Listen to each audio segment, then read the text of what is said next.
we have a good stop the spread of misinformation. If we should watch that, I think it talks about Trump considering Deegan's on a kick. What do you say? Let's America check it is out. facing a growing epidemic unlike we've ever seen. It's causing widespread panic, roiling the stock market, and infecting our loved ones at an alarming rate. This pandemic is Donald Trump saying stupid things about coronavirus. The virus. They're working hard. Looks like by April, in theory, when it gets a little warmer, it miraculously goes away. I hope that's true. It is. It's true. It's one person coming in from China. Containing this will be a daunting task. Here's how Trump Had it saying under stupid control. It things was about just one coronavirus person coming in from spreads. China, guys. The airborne particles travel through the air and enter your body as sound waves, overwhelming your brain. Sadly, the group most vulnerable to Donald Trump saying stupid things about coronavirus is the elderly. But don't panic. There are simple steps to protect yourself and avoid infection. First, distract yourself by washing your hands. It's terrible. It's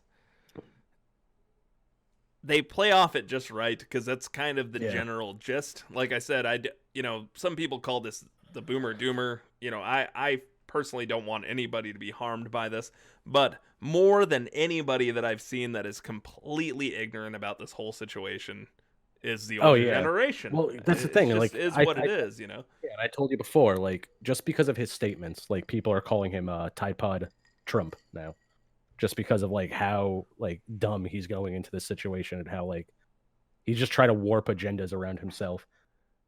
Like, I don't want to get too political, but no, like he loved it. Like, I personally can't stand the way that he talks and how he talks about situations. Like, as a person that's supposed to be elected in office. Yeah, no, he's as a person elected in office. You certainly don't want to even, like he said, sarcastically tell people that they should be injecting themselves with disinfectants. I mean, that's absolutely fucking ridiculous. Yeah. Hold on, let's just finish this up. Buy surgical masks and place them over your ears.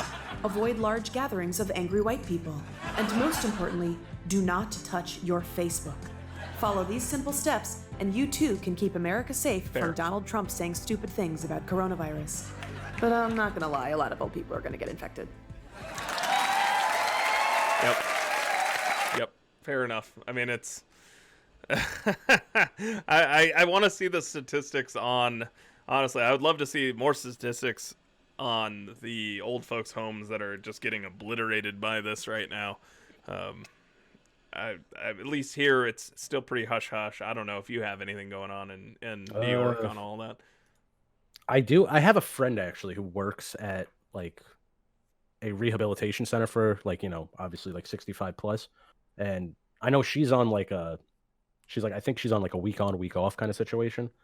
And last time I saw her, she was telling me that like not a lot of people over there have it, but it's more or less like New York, I know, is doing the thing where they're keeping them more towards inside of like the actual hospitals and taking care of them there.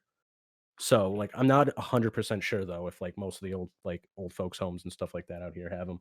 I mean, it probably is the case because that seems to be like the ones who are like mostly dying from it usually tend to be like 40 plus and usually have like really bad health issues already. So yeah, it's horrifying, man. I mean, I've witnessed somebody pass away from like I said, COPD. It started, it was a pneumonia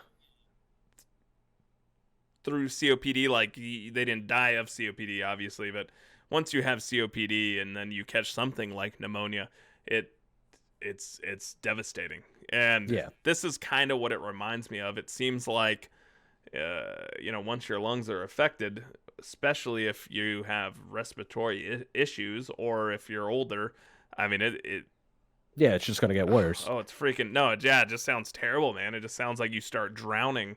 And I mean, I watched somebody in a hospital bed die of something very similar to this. So it's absolutely freaking horrifying to me. Yeah. I personally, I want to be honest, I'm not worried about catching it. I'm worried about passing it on. And I think see, I'm in the same boat thing, too. Man. Like, I'm more scared of like getting it because like I've always been like this. Like, I keep myself relatively healthy. And like even when I was younger, like last time I had like actually I haven't even told you about this. While I was working when I was at my last job, for he's gonna die. Uh, the I had walking bronchitis for like almost a year and a half and didn't even realize it. It No wasn't until shit. like yeah, I woke up like maybe I want to say middle of like January. I woke up like randomly at like 4 in the morning and just like couldn't breathe, like really heavy breathing, shortness of breath. Holy shit. And this was like before the Yeah. big scare of this shit. So I went down, got checked out, got my doctor, and like he was like, "Oh yeah, no, you had bronchitis." I'm like, "Oh okay."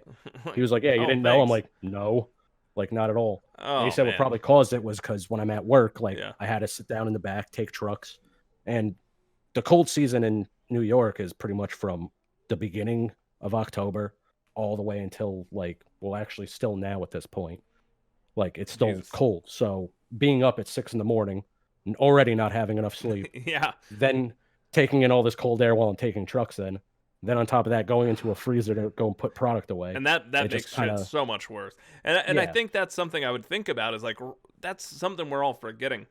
We have a lot of people, which we should jump into that, who are, this is just influenza, don't hinge on my rights or don't, ride my rights, don't tread on me type of thing, which is fine. Yeah, let's not harm people's rights.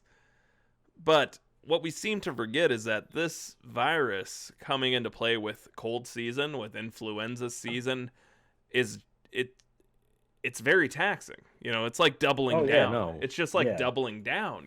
It's just going to get worse for some people if they end up getting that, and then plus on top of that, getting something else, which could end up fucking killing them. Oh, and what I'm talking about is more also just that, and on top of our already taxed, healthcare system, Yeah, where within the hospitals, they're already dealing with a bunch of this stuff. Not to mention traumatic injuries, just yeah. horrible shit going on, and now they have this, which is relatively new. There's just no vaccine. There's no clear way to take care of it. But people still want to go back to the whole thought is that influenza kills X amount of people every year. This is no big deal. It's like a second influenza. I just don't Yeah. understand, man. I don't know.